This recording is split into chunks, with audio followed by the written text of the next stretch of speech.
سے اہم ترین رشتہ بیان کیا جاتا ہے میاں بیوی کا رشتہ. میاں بیوی کا رشتہ اردو میں اسے کہتے ہیں ازدواجی زندگی، اردو میں اسے کہتے ہیں ازدواجی تعلقات یا ازدواجی رشتہ.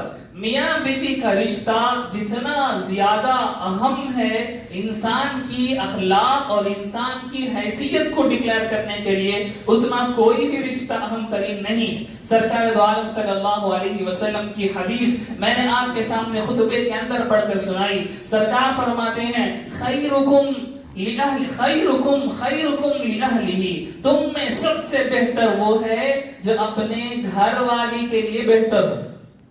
تم میں سب سے بہتر وہ ہے جو اپنے گھر والی کے پاس سب سے اچھا سمجھا جا سکتا ہو. اور آگے سرکار فرماتے ہیں وَأَنَا خَيْرُكُمْ لِأَهْلِي، اور میں میرے گھر والیوں کے پاس سب سے بہتر ہوں.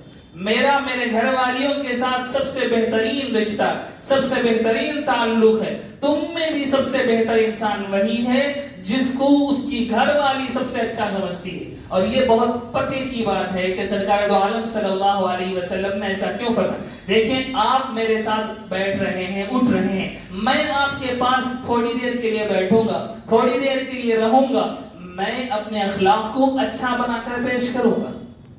میں آپ کے سامنے بد اخلاقی نہیں کروں گا. کیوں؟ کیونکہ میرا اور آپ کا اٹھنا آدھا گھنٹے کے لیے ہے، 1 گھنٹے کے لیے ہے. میں اپنے آپ کو اچھا بنا کر ہی پیش کروں گا. ایک مہمان گھر میں آتا ہے، اس کے ساتھ کوئی بدتمیزی نہیں کرتا. مہمان میزبان اچھے بن کر دیکھتے ہیں. آپ دکان میں اسٹور پر کوئی چیز خریدنے کے لیے جاتے ہیں، سیلس مین آپ کے سامنے اچھا بن کر پیش کرتا ہے. کیوں؟ کیونکہ اس کی بیپار ہو، اس کی بکری بڑھے تو وہ اس کے سامنے اچھے اخلاق کا مظاہرہ کرتا ہے. دنیا میں جو لوگ بھی ہیں ان کے ساتھ کم وقت کا ہمارا انٹریکشن ہوتا ہے تو انسان کی اصل حقیقت سامنے نہیں آتی. وہ اچھا بن کر دکھتا ہے، وہ اچھا بنا کر سامنے دیکھتا ہے، دیکھنے میں اچھا بات کرتا ہے، مسکرا کر ملتا ہے تو سمجھتے ہیں یہ اچھا انسان ہے. لیکن یہ ساری چیزیں ایکسپوز ہو جاتی ہیں گھر کے اندر جا کر.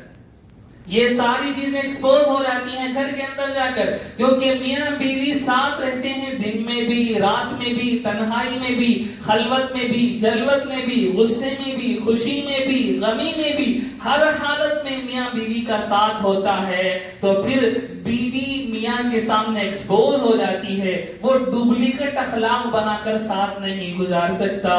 شوہر بیوی کے سامنے ایکسپوز ہو جاتا ہے، اگر وہ بد اخلاق انسان ہے تو ہمیشہ کے لیے وہ اپنے آپ کو اخلاق والا بنا کر دکھا نہیں سکتا. تو معلوم یہ ہوا کہ انسان کی اصل حقیقت جانتی ہے اس کی بیوی، انسان کی اصل ریالٹی جانتی ہے اس کی بیوی. یہ کتنا پہنچا ہوا انسان ہے، یہ کتنا اچھا انسان، وہ بولے گی نہیں دوسروں کے پاس، یہ اور چیز ہے، لیکن دل کی بات میں بیان کر رہا ہوں. جتنا مرد بیوی کے پاس ایکسپوز ہوا ہوتا ہے، جتنا بیوی مرد کے پاس ایکسپوز ہوئی ہوتی ہے، اتنا دنیا میں کوئی رشتہ ایسا نہیں ہے جس میں انسان ایکسپوز ہوتا ہو. اور اب یہ حدیث سمجھیے، سرکار فرماتے ہیں خیرکم لأہلی، تم میں بہتر وہ ہے جسے اس کی بیوی بہتر جانے. وَأَنَا خَيْرُكُمْ لِأَهْلِي، اور میں میرے بیویوں کے پاس سب سے بہترین انسان ہوں. یہ حقیقت ہے میرے بھائیوں. لوگ باہر آتے ہیں تو دیندار بنتے ہیں، جبہ قبہ لگا کر، بڑی داڑیاں چھوڑ کر، بڑے بڑے ٹوپیاں سجا کر، نعرے لگا کر نمازوں میں آ رہے ہیں، تسبیحات ان کی ہو رہی ہیں، قرآن پاک کی تلاوتیں چل رہی ہیں. لیکن جب گھر میں جاتے ہیں زبان گندی ہے، بیوی کو ستا رہے ہیں، بیوی کو تکلیف پہنچا رہے ہیں، گندی گالیاں نکالتے ہیں، مارتے ہیں، پیٹتے ہیں. یہ حقیقت ہے. اب بتائیے سرکار کی اس حدیث کی روشنی میں ہم فیصلہ کریں کہ کیا یہ مرد اللہ کے نزدیک پسندیدہ ہے؟ یہ دیکھنے میں پوری دنیا کے لوگ اسے ولی اللہ سمجھتے ہوں. حقیقت یہ ہے کہ ولی وہ ہے جسے اس کی بیوی ولی مانے، کہ میرا شوہر ہے جو نمازیں نہیں چھوڑتا، میرا شوہر ہے جس کی تہجد نہیں چھوٹتی، میرا شوہر ہے جو ہر حال میں اللہ اور اللہ کے رسول کی تعلیمات پر عمل پیرا ہے. یہ سچا ولی ہے، یہ پکا ولی ہے. چاہے پوری دنیا اسے ولی نہ مانے تب بھی وہ ولی اللہ ہے، تب بھی وہ اللہ کا ولی ہے. کیوں؟ کیونکہ سرکار نے یہ اتھارٹی بیوی کو دے رکھی ہے کہ بیوی جسے اچھا مانے، بیوی جسے ولی سمجھے، بیوی جسے اچھا جانے، وہ اصل میں اللہ کا ولی ہے. یہ ہے سماجی زندگی کا سب سے بیسک اصول.